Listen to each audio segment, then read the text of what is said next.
I can't imagine what it's like to be on an airplane for 24, 26 hours. Can't imagine it. Richard, what's it like taking a flight from here to Australia, dealing with being on an airplane for basically the whole day? It is extremely arduous. I've come close to doing it. I flew from New York to Hong Kong, which was 19 hours. And you prepare your body, you eat, you relax, you get up, you stretch, you move around.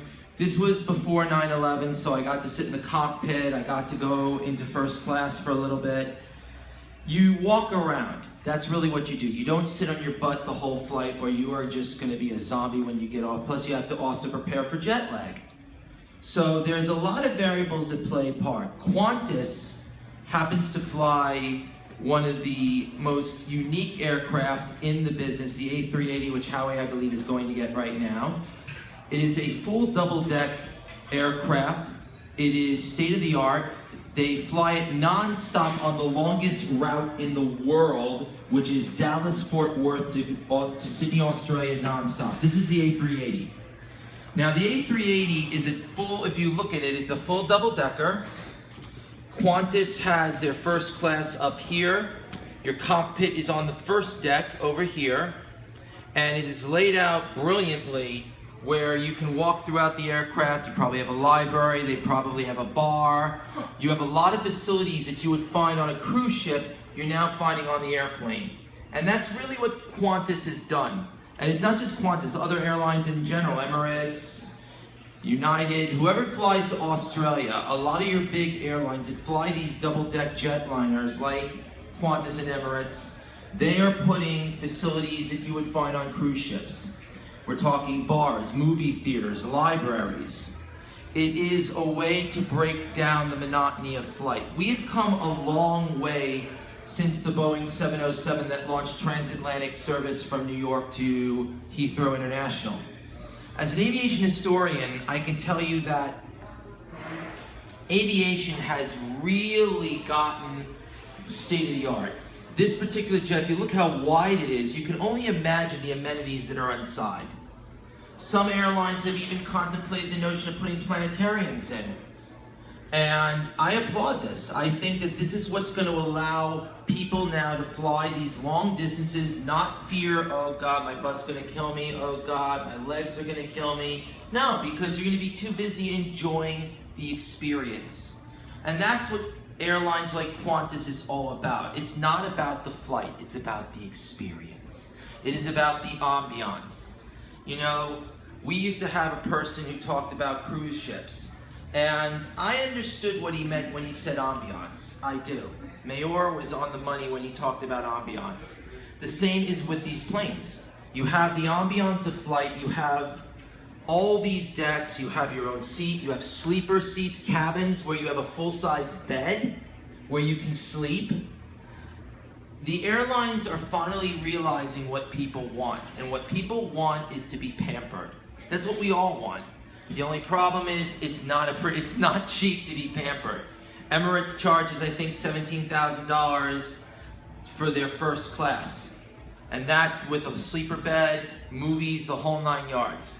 I don't know what Qantas charges for business class. I believe it's somewhere around $8,000 to $9,000. It might even be $10,000. I could be wrong. I'd have to look it up. But I do know that when you're preparing for a long-haul flight, you want to be hydrated, you want to be conditioned, you want to know exactly what you're getting yourself into, and you don't want to go stir-crazy. It takes an entire day to get from New York to Australia. So the key is to just mentally prepare yourself for it like you would anything else. You are constantly psyching yourself up. You're researching the trip. You're researching the flight route.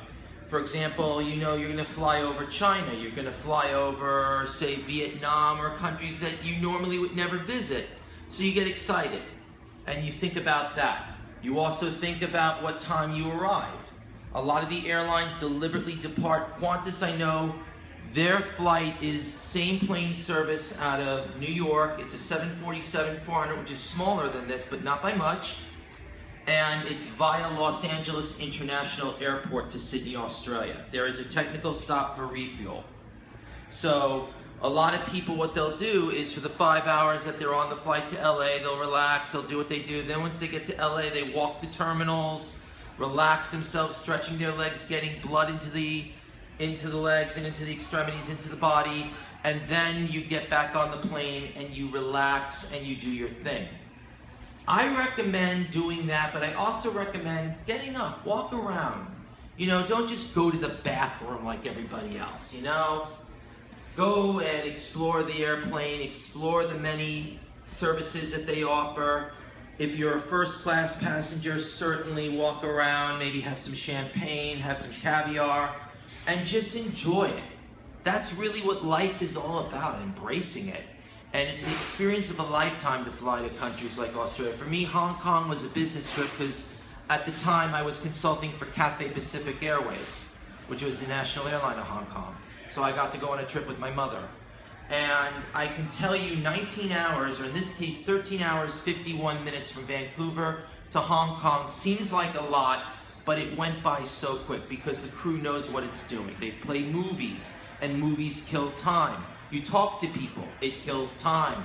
You read a novel, it kills time. Now you've got the Kindles, you've got your iPads and everything, it kills time. You find ways to kill time, and that's how you get through these flights, Howie. Great job, Richard Kaplan. I want to thank our special guests, Mike Rabb, singer-songwriter Sal Sachi, and our regulars, Rich Kaplan and Rocco Pasafumi. Great jobs. Thanks to the Park Sports Bar. And let me wrap with this. My name is Halftime. I want to thank you for your time. Please join us next Sunday night for edition of Halftime. But at this time, we are out of time. See you next Sunday. Long Beachers and people on the South Shore, I am cordially inviting you to join us for what I believe is going to be the most important show in my 25 years of broadcasting. Here in Long Beach and through Long Island and through the world, we are dealing with a drug epidemic. Here in Long Beach, about a month ago, we had a horrible tragedy beset us. 23-year-old young man named Sam McNolly died of an drug overdose. Sam is not the first, and I'm sure, sadly, is not the last. This is a huge problem throughout Long Beach and Long Island, throughout the world, that we simply cannot sweep under the rug. We cannot pretend that it doesn't exist. So next Sunday, July 31st, starting at 7 p.m., we're going to do a 2-hour show totally on the drug epidemic. We're going to have more than 10 people share their stories of recovery. We've also reached out to Long Beach Aware, Long Beach Reach, the Long Island Crisis Center, and many more to talk about this very, very serious problem. So if you've had a family member, or if you personally are dealing with problems with drugs, we cordially invite you to join us and share on Sunday, July 31st, starting at 7, for a 2-hour show dealing with the drug epidemic. We want to hear from you, and if you just want to come and hear some people talking from their heart, counselors who've dealt with this their entire life, please join us for a very important show next Sunday at the park right here in Long Beach from 7 to 9 o'clock on Sunday night, July 31st.